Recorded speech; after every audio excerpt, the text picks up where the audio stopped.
Olá, seja bem-vindo ao Salto para o Futuro. Hoje, no primeiro programa da série Formação Contínua de Professores, vamos discutir as várias possibilidades de formação contínua disponíveis. Para o debate, são nossos convidados a professora da Faculdade de Educação da Universidade de São Paulo e também consultora desta série, Maria Isabel de Almeida. O diretor da Escola Estadual Homero Fernando Milano, em São Paulo, Roberto dos Santos. E a professora do Departamento de Educação da PUC do Rio de Janeiro, Ana Valesca Mendonça. Contamos ainda com a participação da professora Francimari Macedo Martins, direto do estado do Maranhão. Como sempre, você é o nosso convidado especial. Participe! Bom, primeiro eu quero agradecer a presença de vocês no programa de hoje. Começar pela professora Maria Isabel de Almeida, que é, como já disse no começo do programa, professora da Faculdade de Educação da USP, da graduação, da pós-graduação, e sua tese de doutorado foi sobre o papel do sindicato na formação do professor, contribuições do desenvolvimento profissional. Eu começo perguntando para a senhora, professora, a partir de quando a formação contínua passa a ser um campo de interesse da educação e o que ela representa para a educação hoje? Bom, boa noite a todas as professoras e professores que nos assistem nesse momento.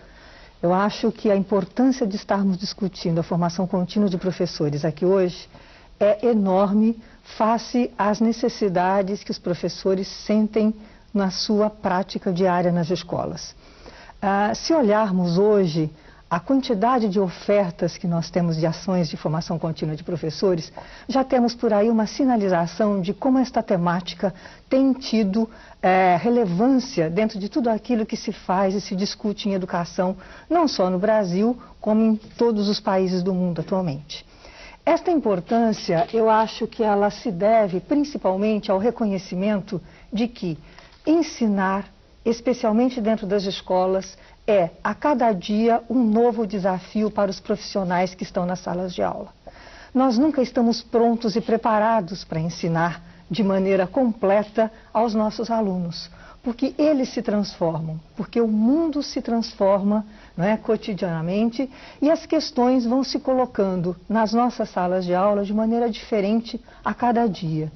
Portanto, nós, professores e professoras, temos também que pensarmos como é que vamos responder a estas demandas, a estas necessidades ou a estes novos problemas, digamos assim, que a gente enfrenta dentro da escola e especialmente na sala de aula. Acho que reconhecer isso, né, nos coloca diante do fato de que nós nunca estamos plenamente formados. Trabalhar em educação, especialmente dentro do ensino, nos coloca a necessidade de estarmos, então, continuamente retomando as nossas práticas, retomando as teorias que nos ajudam a encaminhar as respostas no dia a dia do trabalho e, portanto, estamos constantemente em processo de formação.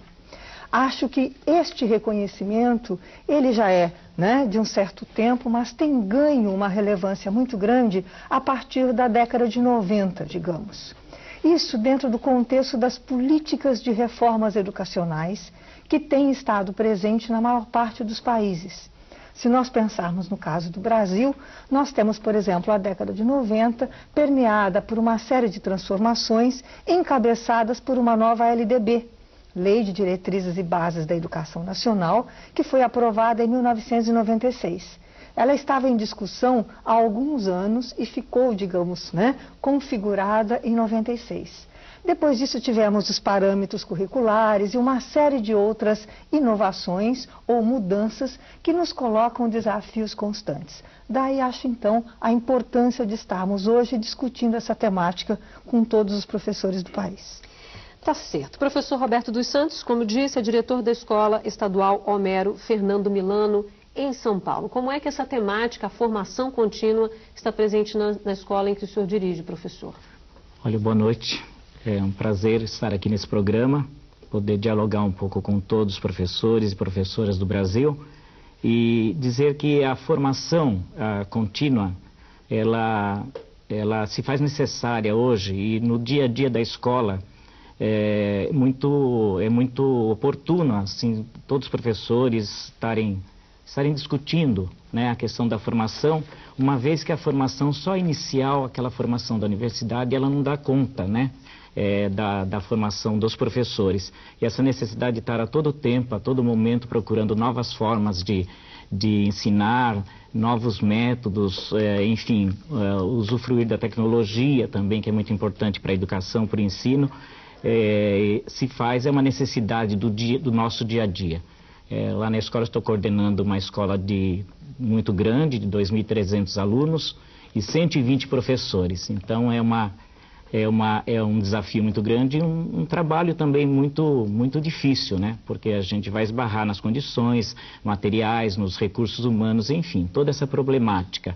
Mas é um desafio necessário e uma possibilidade também de transformação da escola, se é esse o desejo, acredito que seja, de todos nós, da transformação da escola na busca de uma escola de qualidade social para toda a população do país.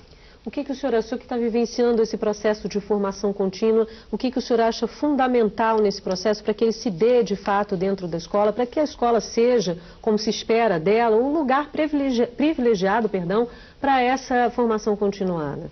Olha, eu acho que a questão das condições, quando eu digo também, que se estabeleça jornadas de trabalho, né, que na própria jornada de trabalho dê conta, na jornada de trabalho, a formação do professor. Então nós não podemos ter formação, e aí uma dificuldade quando se tem a formação, quando se tira o professor da unidade escolar, da escola, e tem o professor em períodos diferentes, fora da jornada de trabalho, às vezes até nos finais de semana, ou fora da jornada de 8 horas ou 10 horas que seja de trabalho por diárias, e coloque o professor em situação difícil, né?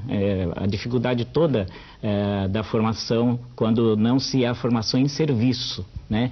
Então o interessante seria que na própria escola, os próprios sistemas de ensino, as redes aí de ensino, elas pudessem ter nas suas carreiras também horários bem definidos para a formação do professor dentro de uma carreira, né? Assim equacionado com a questão da jornada, o tempo de escola, o tempo de formação e o tempo também de atendimento aos pais, à comunidade, às dificuldades, tudo que os alunos apresentam. Então isso é um ponto muito importante dentro da escola, que a formação, ela faça parte, a formação contínua dos professores, da jornada de trabalho do docente, não só do docente, né, mas de todo o coletivo da escola.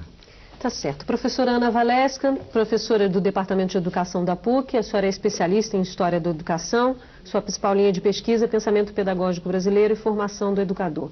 Já que o professor tocou no ponto formação e serviço, como esse tema vem sendo tratado ao longo da história da educação e o que ele representa hoje, como já abordamos um pouco aqui, para a educação brasileira como um todo e para a formação principalmente dos professores? Eu pensei um pouco em tomar assim como mote, né, uma palavra da Maria Isabel, que eu acho que é importante, quando ela diz assim, quer dizer, que nunca estamos plenamente formados, né? Me parece que quando a gente olha para essa questão da formação continuada, da formação em serviço, né, eu diria que o que há de novo por um lado, essa percepção, né, de que o processo de formação do professor não se esgota na formação inicial, quer dizer, por mais completa que essa formação possa ser, né? Há coisas que o professor só aprende, né, no próprio desenvolvimento da docência, né? Quer dizer, eu acho que é importante a gente se dar conta de que a prática também é um local de aprendizagem, há uma série de aprendizagens, a gente hoje em dia fala no saber da experiência, né, que o professor só adquire através da própria prática, né? Então, eu acho que junto com essa ideia de que, portanto, o professor se forma ao longo de toda a sua vida, ao longo de toda a sua vida profissional, particularmente, né? Essa outra convicção de que a escola também é um espaço de formação, né? Quer dizer, e ela precisa se organizar para isso, né? Mas que talvez, na minha perspectiva, o principal lugar de formação do professor, né?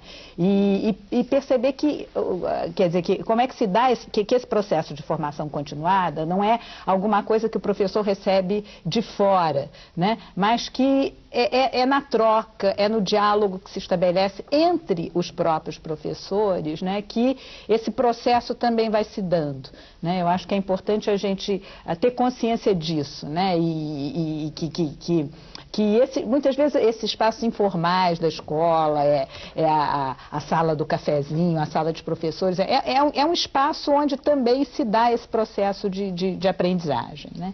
Então eu diria que as duas ideias-chave para mim hoje em dia seriam exatamente essas. Primeiro, essa ideia de que a formação permanente não é alguma coisa que vá suprir, né, por exemplo, deficiências evidenciadas na formação inicial. Quer dizer, não me parece que esse é a principal função da formação continuada ou da formação permanente. E, por outro lado, a gente se dá conta de que há um aprendizado que se dá através da própria prática, né?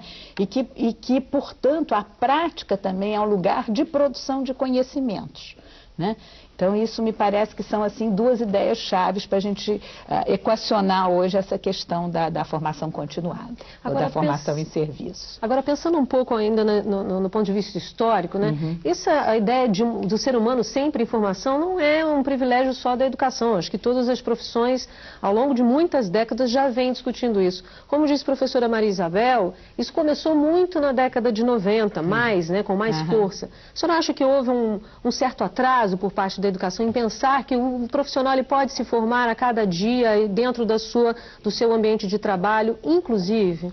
Eu não diria que há um certo atraso. Eu até diria uma coisa, chamaria atenção para uma coisa interessante. Quer dizer, antes que a formação do professor se institucionalizasse, antes que fossem criadas instituições específicas de formação de professor, né, historicamente, as primeiras instituições criadas com essa finalidade são as escolas normais, né, o professor se formava na prática, né, e se formava ao longo de toda a sua vida, né? Então, quer dizer, eu acho que, de certa forma, a gente está recuperando alguma coisa que está na origem, né? Eu diria que esse processo de institucionalização da formação, obviamente, né, ele teve um papel importantíssimo do ponto de vista da própria história da profissão docente. Ele foi um elemento fundamental do processo de profissionalização do professor, mas eu diria que, de certa maneira, também se criou um pouco esse mito de que a formação é uma coisa que se dá completa, se dá acabada no âmbito das instituições de formação. E eu acho que hoje a gente tem muito clara essa percepção de que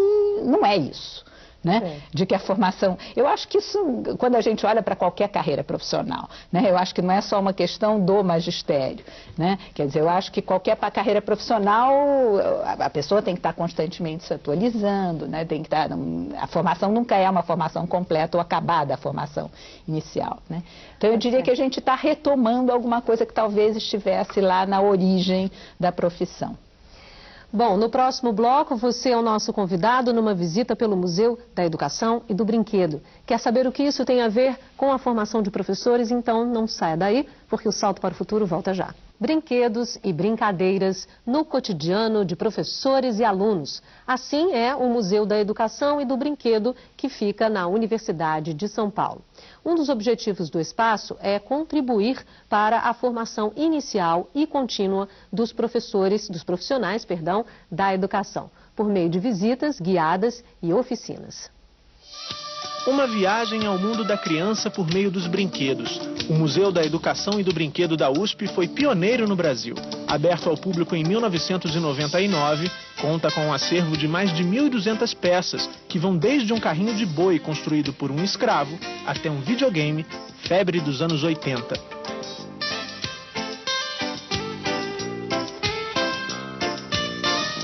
E foi visitando o museu que essas coordenadoras de creches de São José dos Campos, no estado de São Paulo, perceberam no brinquedo um objeto de memória. Me chamou a atenção a questão, assim, numa das entrevistas que vocês comentam, a questão de como os brinquedos, ele atravessa gerações. Né? Como é que isso reflete uma criança? E para você valorizar o brinquedo e a brincadeira, é importantíssimo que você tenha, não só na universidade, cursos para que as pessoas tenham oportunidade de fazer a discussão, mas que tenha também oficinas práticas, porque aprender a brincar, você não aprende em cursos teóricos, você aprende fazendo, você aprende brincando. A visita é acompanhada por uma educadora que incentiva os visitantes a refletir sobre a importância das brincadeiras. Onde envolve o brincar na minha casa? Vamos trazer para cá, então. O faz de conta, as roupas da mãe, o que a gente pode estar trazendo para dentro da escola. A oficina com a educadora também contribui para a discussão sobre alguns valores. A questão do diferente, como é que é a criança então que está brincando com esse brinquedo e aí ela consegue se ver nesse brinquedo, se ela é gorda, se ela é negra, se ela não tem o cabelo liso, se ela não tem os traços finos, se ela não consegue enxergar. E que tal voltar a brincar para entender melhor os brinquedos e as brincadeiras? A atividade também faz parte da visita ao museu. A diversão se transforma em conhecimento, que na volta à escola poderá ser multiplicado. A gente espera que elas levem essa experiência, sejam multiplicadoras lá com os professores, no seu dia a dia, e paralelo a isso elas estão formulando projetos de estudo com as professoras com relação à concepção do brincar. A partir do momento que o professor vai estudar, ele vai repensar a prática deles, né? Elas vão levar essa experiência aqui, tudo isso visando chegar no melhor trabalho com a criança. Qual que é a nossa proposta? Na verdade, a nossa proposta é articular essa parte mais conceitual, realmente da importância do brincar com essa vivência. Quer dizer, a hora que o professor brinca e ele percebe, ele sente essa importância, ele vivenciando, aí ele se sente mais à vontade para chegar lá e brincar com o aluno dele e entender que, como sujeito da brincadeira, ele não vai deixar de ser o professor, de ter autoridade, etc. Pelo contrário, vai aproximá-lo do universo da criança que ele está ensinando. Porque quando você vivencia, é diferente. A sua prática ela é transformada. Quando você vem, no caso, aqui para o museu, foi diferente a minha visão. Porque o brinquedo, quando você traz o professor, ele passa a entender melhor como funciona. E ele se torna mais aberto para trabalhar no seu dia a dia.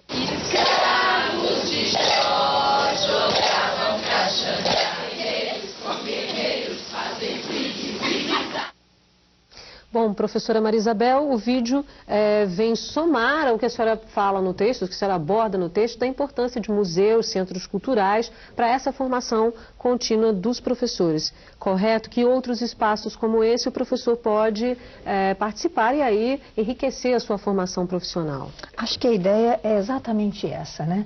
Qual é o papel do museu, dos centros culturais na formação dos professores?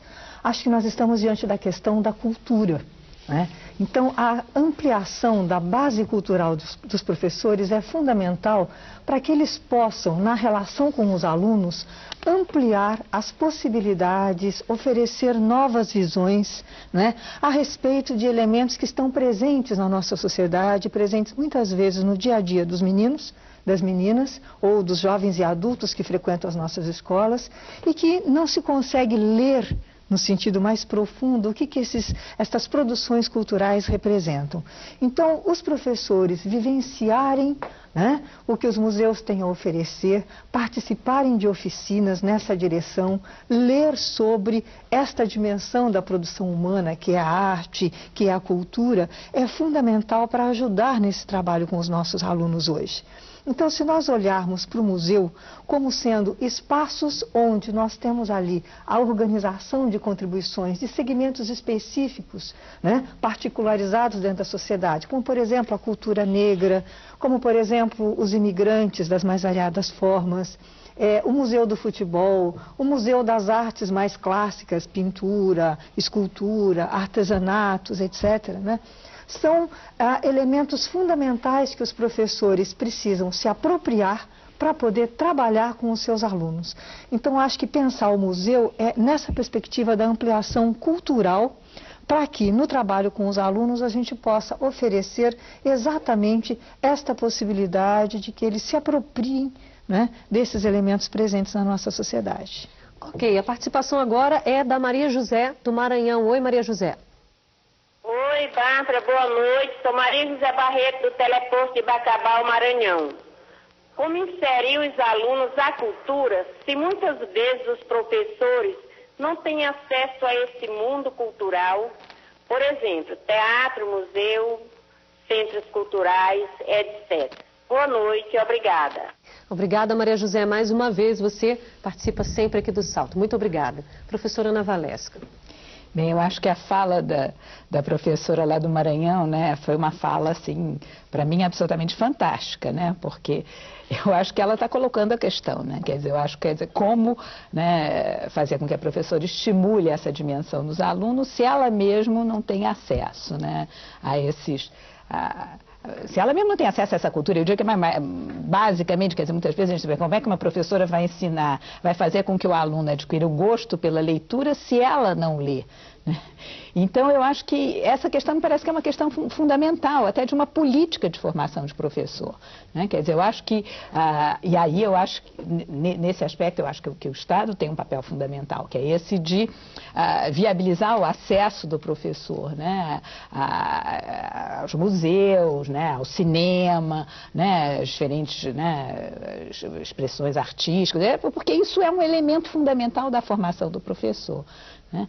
E de fato, né, quer dizer, eu acho até interessante a gente perceber que isso está um pouco começando a acontecer, né, e de fato eu acho que é um elemento que, por um lado, é um direito do professor, né, quer dizer, o professor tem direito, né, a ter acesso a esses bens culturais. E, por outro lado, eu acho que é um elemento da formação dele fundamental. É uma questão um pouco contraditória, né? Se cobra um pouco do professor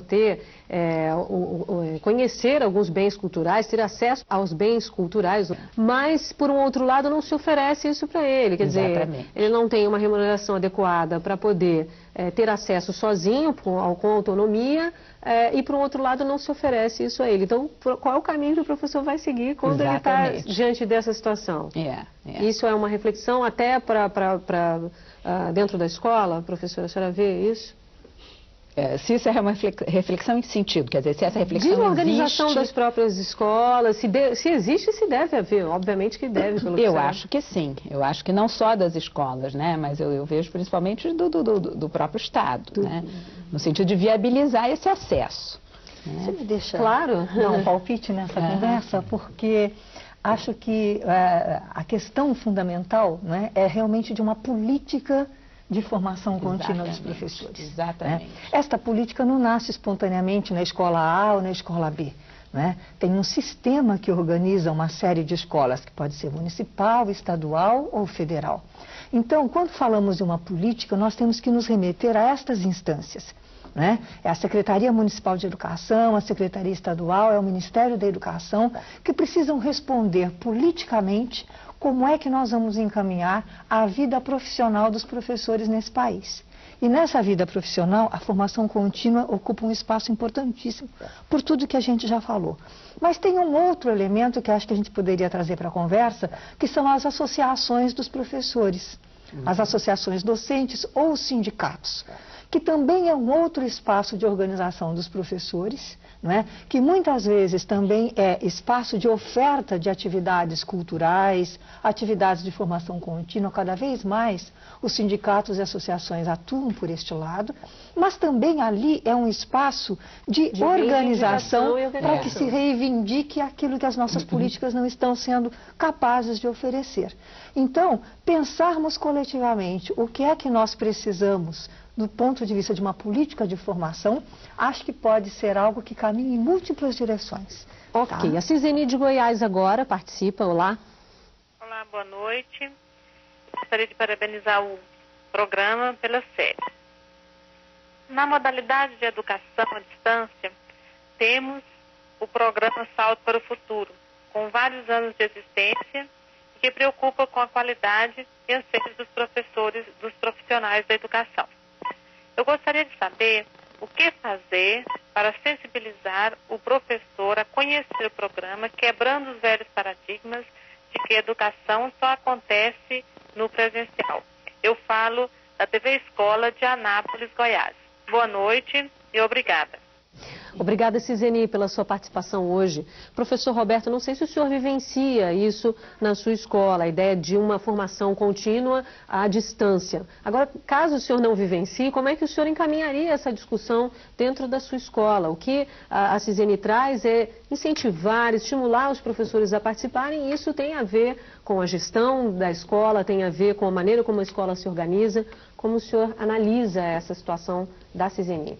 primeiramente, que nós começamos lá já 4 ou 5 anos atrás a utilizar os recursos da formação à distância, né, dos programas, inclusive programas aqui da TV, e outros programas mais de formação de professores. Então já é uma prática isso nos horários nossos de trabalho pedagógico coletivo e até mesmo nos espaços de planejamento escolar, que se dá no início do ano letivo e também às vezes durante o ano letivo. Então já é uma prática essa utilização e tem sido muito interessante, porque o debate em torno de várias questões relativas à educação, isso é uma necessidade, né, a gente acoplar essa formação feita através da mídia com a formação do dia a dia do professor em serviço. Você tem uma figura dentro da escola que organiza isso? Porque às vezes ele fala um pouco da ideia de atrair esse professor. Quem é essa figura dentro da escola? Então, essa figura na escola é o coordenador pedagógico da escola, né? Nós temos lá, no nosso caso em São Paulo, 2 coordenadores pedagógicos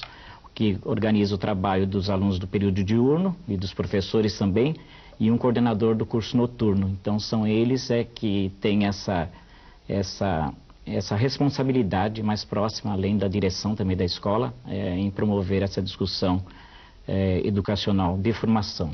Como é o caminho de praxe para atrair, para fazer essa organização? É convidar os professores, é fazer um convite? Lá nos professores está incluído na hora de trabalho os horários de trabalho pedagógico coletivo. Então é feito essa ponte em serviço mesmo dentro do horário pedagógico e também nos momentos de planejamento da escola. Então existe horário. Professores, como se organiza? Todo mundo junto ou se organiza? Em 3 vezes por semana, durante 1 hora por semana, essa é a prática. E quando temos lá as reuniões nossas de planejamento escolar, aí não todos os professores se encontram por 2 ou 3 dias ou mais dias para pensar as atividades da escola. Vamos chamar então a professora Francimari, direto do estado do Maranhão. Olá, professora. Boa noite a todos os espectadores, especialmente aos professores especialistas, professor Isabel, professor Roberto e professora Ana Valesca. Eu gostaria de fazer um comentário em relação justamente ao que a professora Ana Valesca falou, no sentido quando ela disse que é na prática que se aprende. E aí também gostaria de retomar um pouco a fala do professor Jean Piaget, quando ele disse que uma das tarefas da educação é justamente formar o raciocínio.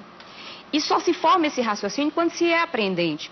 Portanto, é preciso que o professor realmente ele seja um eterno aprendente, porque a partir do momento em que ele busca ser um aprendente, ser um estudante, é que ele realmente pode formar esse raciocínio e dar continuidade ao seu trabalho enquanto educador. Eu creio que só se aprende, como a outra professora lá no vídeo falou, só se aprende a brincar brincando. E eu diria que só se aprende a ensinar estudando. E que se você não estuda, como é que se vai fomentar o estudo entre os seus alunos? Entre as pessoas que estão no seu processo educacional. Não só entre alunos, mas entre os próprios professores e, claro, entre os gestores. Obrigada. Professora Ana Valesca, fique à vontade para comentar o comentário da professora Francimari. Eu acho que a professora Francimari, né? Ela pegou aí uma questão importante, quer dizer, eu gostaria de fazer uma ressalva. Você disse que é na prática que se aprende. Eu diria que a prática é um lugar de aprendizagem, né? Mas não é qualquer prática também, né? Eu acho que para que a prática se configure efetivamente como lugar de aprendizagem, eu acho que há uma série de condições que precisam ser criadas. Né? Quer dizer, a prática é preciso que seja uma prática reflexiva, né? A prática pode ser uma prática meramente repetitiva, né? E pode não acrescentar muito né? Em termos da formação do professor, né? E aí eu gostaria de articular com a fala do nosso colega aqui, né? Eu acho que ele chamou atenção e deu um exemplo muito concreto, né? De como a escola tem um papel fundamental nesse processo de formação continuada do professor. Um papel fundamental no sentido de criar essas condições, né?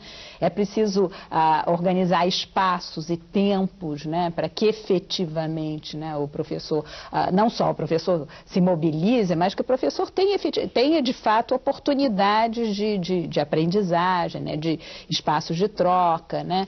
Eu me lembro que, por exemplo, aqui no Rio a gente teve uma experiência interessante, né? né, com os centros pedagógicos, né, que funcionaram durante algum tempo nas escolas do município e que depois acabaram morrendo à míngua, né? É uma pena que isso tenha acontecido, né? Mas então me parece fundamental isso, quer dizer, há uma série de condições que têm que ser criadas para que efetivamente esse processo aconteça, né? A participação agora, eu sei que a senhora quer comentar, professora Maria Isabel, vou pedir só um minutinho, porque o James do Tocantins já está aguardando a gente há um tempo. Oi, James. Oi, Bárbara, Mônica, Elaine, professores convidados e cursistas do Salto em todo o Brasil.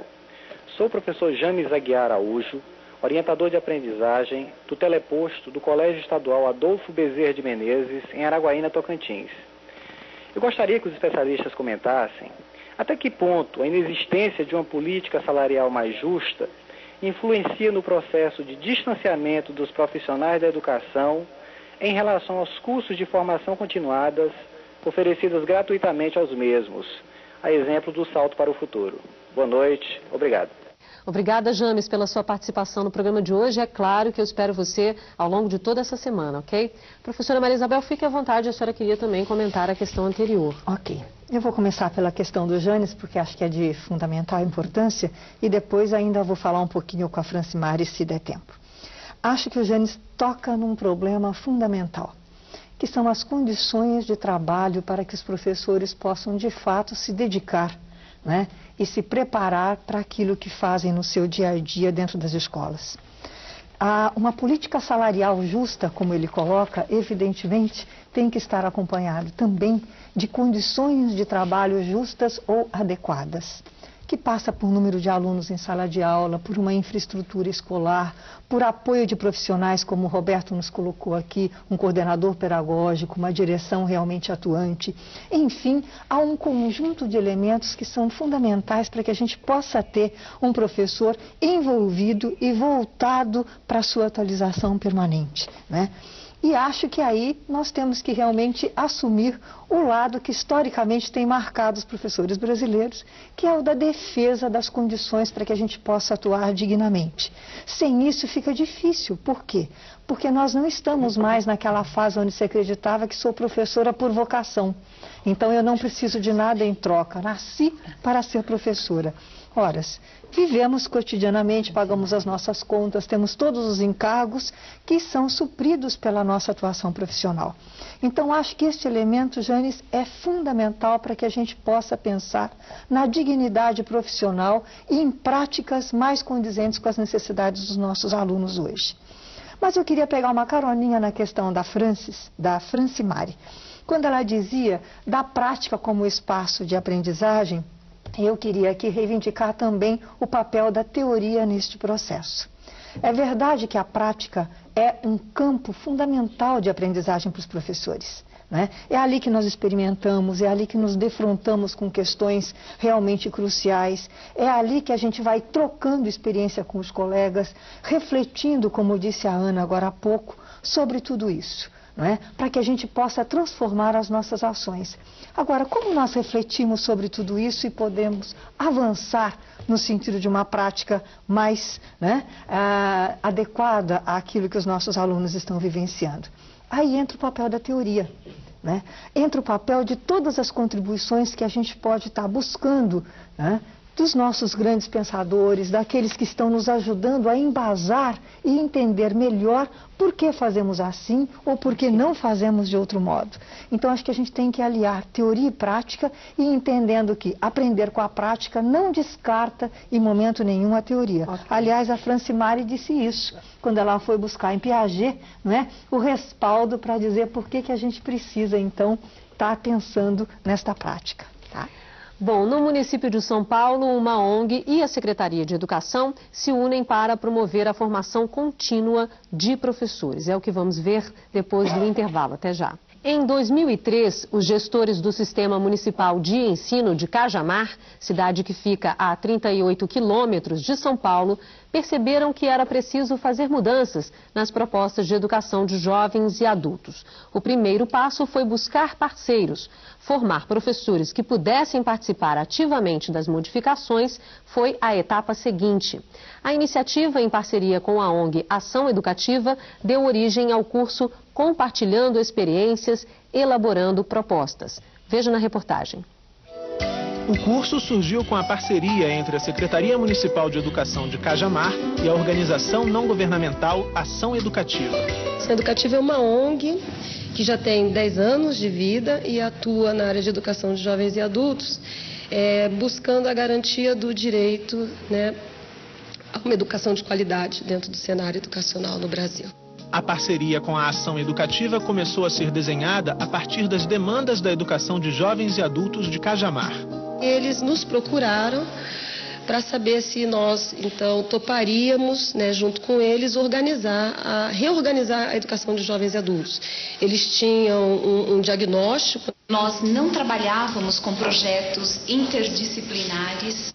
Não se pensava na cara de cada escola. A gente sempre estava pegando como modelo o regular. Será que teria que ser os mesmos conteúdos, da mesma maneira, trabalhar, sendo que a clientela é super diferente? E tinha uma proposta de garantir uma educação de qualidade, uma gestão mais participada dentro das escolas. Com base no diagnóstico e na proposta, todos partiram para a ação. Então ela foi mexendo nessas frentes. Então pensou-se em rediscutir o trabalho da equipe técnica da escola, diretores e coordenadores, pensando em como acompanhar os professores, estudando para pensar as mudanças da EJA. Uma outra frente é essa específica dos professores, então como atuar no coletivo da escola para os problemas específicos daquela localidade e como também estar atuando dentro das suas áreas. Desde o início da parceria, a equipe da Ação Educativa participa quinzenalmente das horas de trabalho pedagógico coletivo, as HTPCs. Nesses encontros, os professores assistem a vídeos, fazem leituras e, principalmente, compartilham experiências e impressões sobre a prática pedagógica. Então, o todo, não é mais só uma questão de chegar na sala de aula e ensinar aquilo que tradicionalmente estava definido. Na verdade, como que o aluno, como é que a gente garante a aprendizagem do que é fundamental para esse aluno. Formar alunos que busquem o que eles não têm na escola. Quer dizer, ele vai sair da escola e ele vai ter que saber onde ele vai pesquisar o que ele precisa. Ele tem que ser um aluno que busca conhecimento. A formação específica dos professores os tem levado a refletir sobre a prática da sala. Então, também fazendo tentativas de trazer para as salas aulas mais interessantes, aulas mais adequadas às necessidades dos alunos, professores que estão discutindo a participação dos alunos nas aulas e discutindo a formação de grêmios nas escolas. Só no ano de 2004 foram mais de 970 horas de formação. Além da presença dos assessores da Ação Educativa nas reuniões, também é feito um acompanhamento do trabalho desenvolvido pelos professores em sala de aula. A ideia é ter o olhar não só do professor sobre aquela prática, mas ter uma pessoa de fora que olha e aponta questões significativas daquela prática. Então, a ideia é, quando volta no HTPC, fazer a discussão daquilo que aconteceu na sala de aula, daquilo que foi visto, daquilo que foi acompanhado. Nós procuramos relacionar teoria e prática pedagógica, sempre tendo como objetivo o bem do nosso aluno, o crescimento intelectual, o crescimento social como cidadão do nosso aluno. A importância de participar aí dessa formação, que nós podemos estar trocando as experiências e estar levando em prática para as salas de aula. Estamos começando, muitos já avançaram muito, outros avançaram menos, mas todos avançaram, ninguém está no ponto que estava.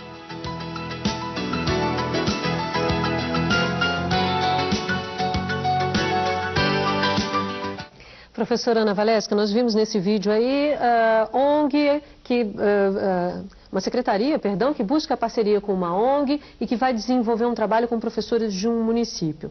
A senhora é também colaboradora de uma ONG aqui no Rio de Janeiro. Qual é o papel, qual tem sido o papel das ONGs nessa busca por formação contínua para os professores? Eu acho que uma coisa que está ficando já um pouco evidenciada ao longo do programa é essa questão de que recursos de formação existem vários e, de certa maneira, esses recursos estão disponíveis, né? Então, me parece que um desses recursos, né, passa exatamente pelas ONGs, né, pelas organizações não governamentais. Eu particularmente, né, nessa ONG que eu colaboro, que se chama Nova América, né, ela atua fundamentalmente na área de educação e direitos humanos, né? E há um programa de educação e cidadania voltado especificamente para professores, em que através de um convênio, inclusive com a Secretaria Municipal daqui, com algumas outras secretarias de educação, né, se desenvolve esse programa de educação e cidadania junto a alunos da rede pública e junto a professores, né?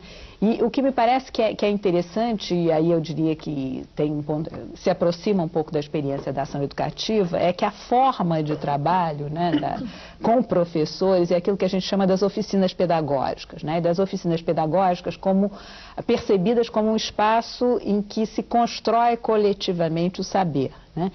E que supõe uma parte de estudo, né? Quer dizer, normalmente as oficinas se articulam a partir de determinados textos básicos, né? Que são lidos e discutidos pelos professores, né? Mas que se caracteriza fundamentalmente como esse espaço de troca. Agora, né? a professora que falou ali no vídeo que existe um olhar de fora para discutir o que retorna da HTPC. Me corrija se eu estiver errado, a senhora falou no começo do programa que tem que ter um equilíbrio entre esse olhar de fora e o que a escola vivencia. Como dar uma balança nisso, pôr isso na balança e como avaliar essa situação? Eu acho que o ponto de partida tem que ser sempre o professor, né? Quer dizer, aquilo que ele está, as suas próprias necessidades, né? Eu acho que o ponto de partida tem que ser ele, né? E as outras instâncias têm que, de alguma maneira, responder a essas necessidades, né? Tá certo. Vamos voltar ao Maranhão, falar novamente com a professora Francimari. Olá, professora. Olá. Realmente, quando se fala em fomentar a atualização permanente do professor, e aí automaticamente recai sobre a questão da possibilidade, das possibilidades que tem realmente para fomentar, né, para facilitar com que esse professor realmente se motive, fazer com que esse professor se motive a atualizar permanentemente sua formação, sua educação. E aí recai também na questão como uma modalidade, como uma alternativa, a educação à distância. Aqui no Maranhão nós temos a Universidade Virtual do Estado do Maranhão, que é uma universidade nova, foi criada há 2 anos, mas já desenvolveu bastantes projetos na modalidade de educação à distância, justamente no sentido de dar continuidade, atualizar o conhecimento desses professores. E nós já desenvolvemos alguns cursos, inclusive incluindo tecnologicamente, porque nós utilizamos a plataforma, uma plataforma digital, trabalhamos com videoconferência, nós trabalhamos com material didático impresso também, com CD-ROMs.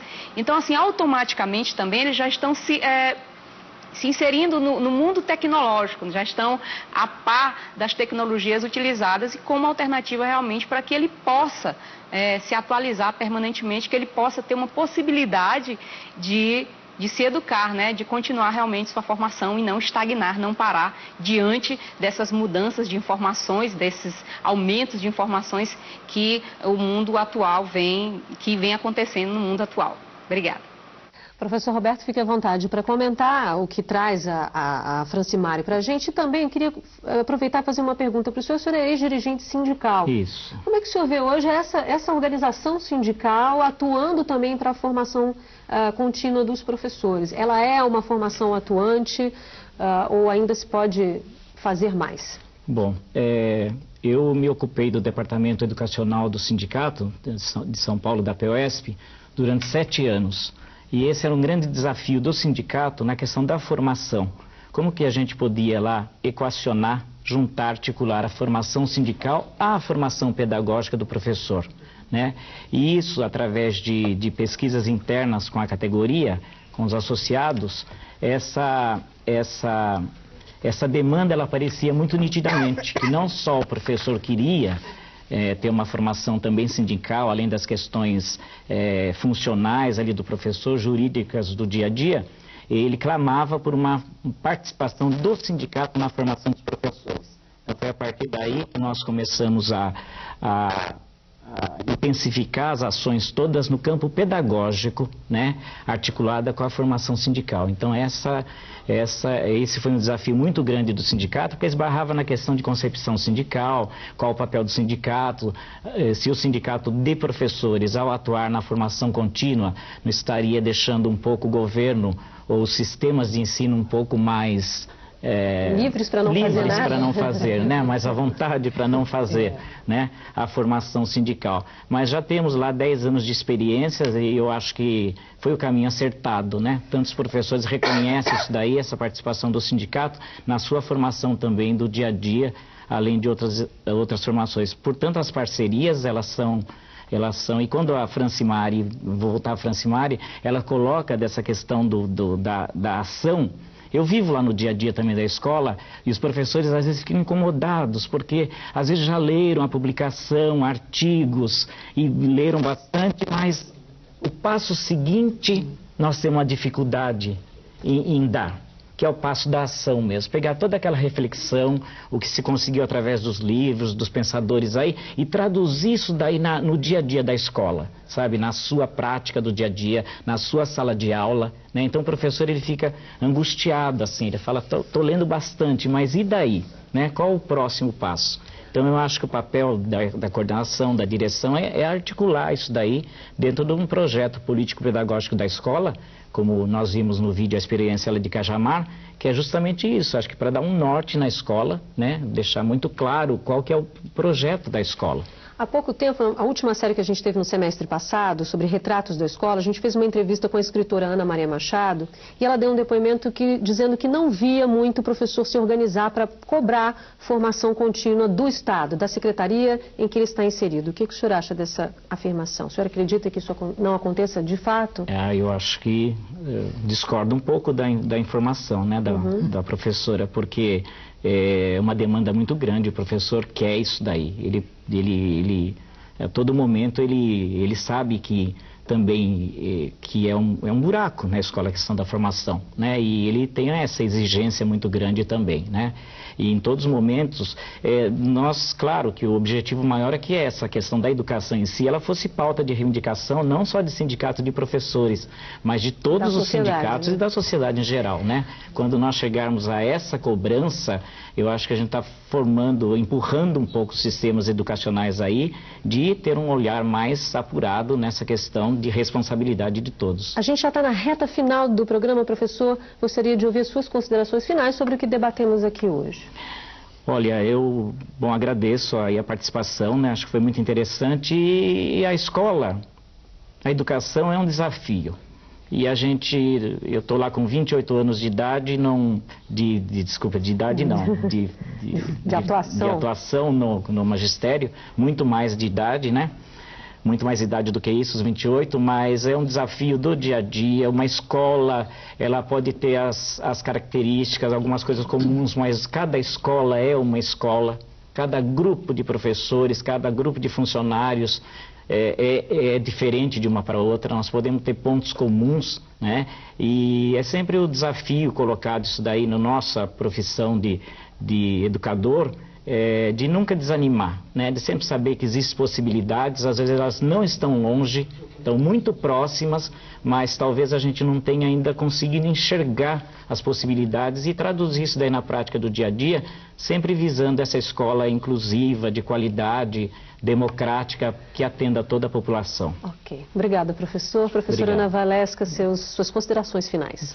Eu queria reforçar essa colocação do professor Roberto, né, de que eu também acho, o professor tem sede de formação, né? Eu acho que quer dizer, no contato que a gente tem com o professorado, a gente até se surpreende às vezes. Eu acho que o professor, desde que lhe sejam dadas condições, né, e aí eu acho que o papel não só do sistema de ensino, mas o papel da escola é fundamental, né?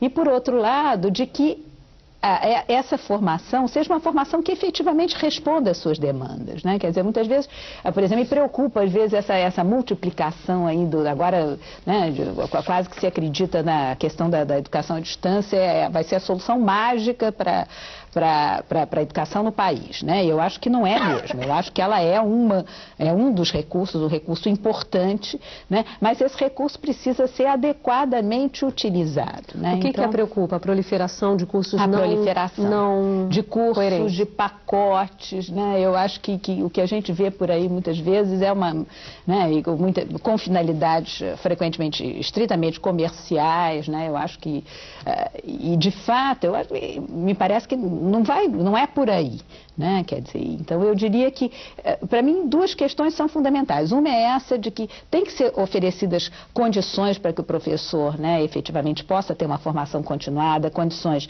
salariais, condições de trabalho, a escola tem que se organizar para isso, né? E tem que haver uma política do Estado efetiva de investimento, né? Eu acho que o sindicato tem um papel fundamental. Eu acho que o sindicato de professores aqui do Rio também tem uma escola de professores que eu acho que está cumprindo um papel, né?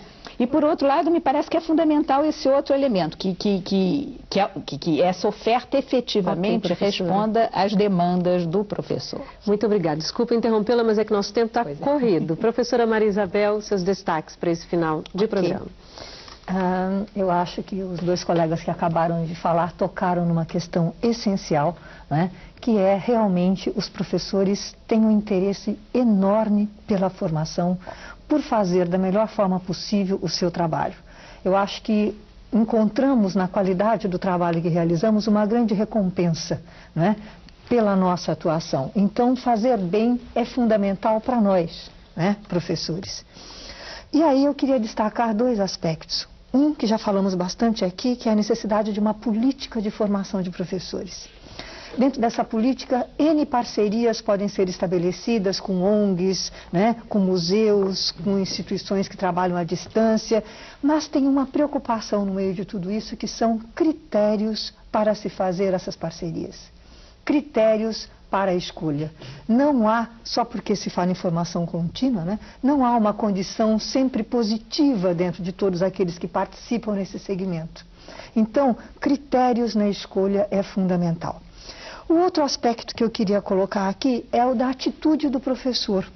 Nós acabamos não falando muito nisso, né? Falamos bastante nas políticas, mas também tem uma atitude do professor, que é este que busca a formação contínua, que busca o aperfeiçoamento de maneira constante. Okay. E nesta atitude do professor, eu só queria destacar que pensarmos aí de que maneira vamos atuar é fundamental. Bom, o Salto para o Futuro de hoje fica por aqui. Eu agradeço as participações da Maria Isabel de Almeida, professora da Faculdade de Educação da USP e também consultora desta série. Do Roberto dos Santos, diretor da Escola Estadual Homero Fernando Milano, em São Paulo. E da Ana Valesca Mendonça, professora do Departamento de Educação da PUC do Rio de Janeiro. E eu agradeço também a professora Francimari Macedo Martins, que participou direto do estado do Maranhão. No programa de amanhã, vamos discutir a formação contínua como um dos elementos organizadores do projeto político-pedagógico da escola. Até lá!